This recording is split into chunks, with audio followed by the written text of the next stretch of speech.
Hello guys, good morning. Welcome back to my channel Priya official. আমি আজকে ডিপু থেকে তোমাদের জন্য একটা নতুন ব্লগ নিয়ে আসলাম। যদি তোমাদের আমার ভিডিওটা ভালো লাগে তাহলে অবশ্যই লাইক কমেন্ট শেয়ার করে দেবে। আর যদি আমার চ্যানেল নতুন হয়ে থাকো তাহলে অবশ্যই সাবস্ক্রাইব করে পাশে থাকবে। তারপর দেখো, আজকে সকালে উঠে দুদিন থেকে তো শরীরটা ভালো না, ঠিক মতন ব্লগ করতে পারছি না। ডেলি ব্লগটা ছাড়া হচ্ছে না, একদিন মিস হয়ে যাচ্ছে, কালকে করতেই পারিনি। তারপর যে আমাদের গাছগুলো, ফুলের গাছগুলো তোমাদের আজকে দেখালাম।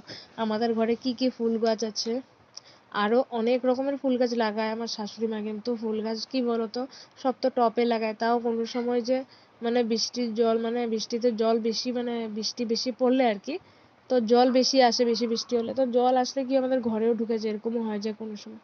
তো গাছ কিভাবে বাঁচবে, বেশি জল হলে তো গাছ থাকে না না, বেশি জলের জন্য গাছগুলো মরে যায়। তার জন্য যে কোনো কিছু গাছ আমাদের টবে লাগাতে হয়। দেখো আগ গাছগুলো 2 বছর মতন আগে কি ছোট ছোট ছিল, এখন কি বড় বড় হয়ে গিয়েছে। তারপরে তার জন্য স্থলপদ্ম গাছগুলোকে দেখাই যাচ্ছে না। তারপরে যে ফুলটাও আছে, তারপর এখানে আছে পেয়ারা গাছ একটা আছে, এত বড় না, ছোট পেয়ারা গাছটা।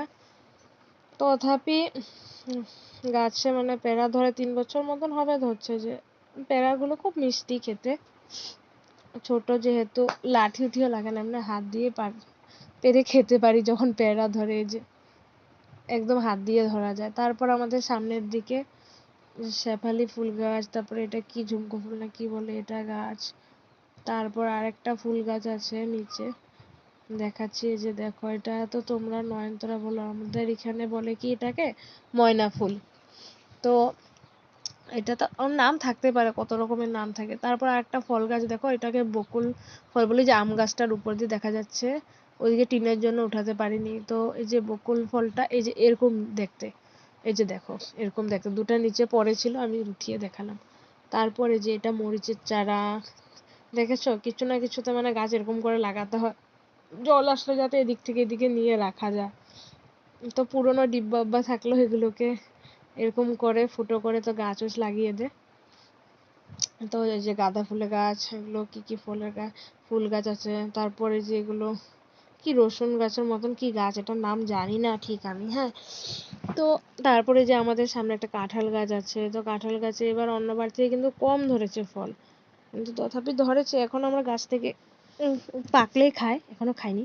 তারপরে এসে দেখি আমাদের মুরগিগুলো বাচ্চা, মুরগিটা বাচ্চা দিয়েছে, তো বেশি দিন হয়নি, 15-20 দিন, 15 দিন মতো হবে। তো বাচ্চাগুলো ছোট ছোট, ওকে নিয়ে ঘুরতে চলে আসছে আমাদের দুয়ারের সামনে ওদিক থেকে। তারপর এসে তো শরীর ভালো না, মা চা বানিয়ে দিল, এগুলো দিল, খেয়ে দেখলাম যে মা আচার বানিয়েছিল।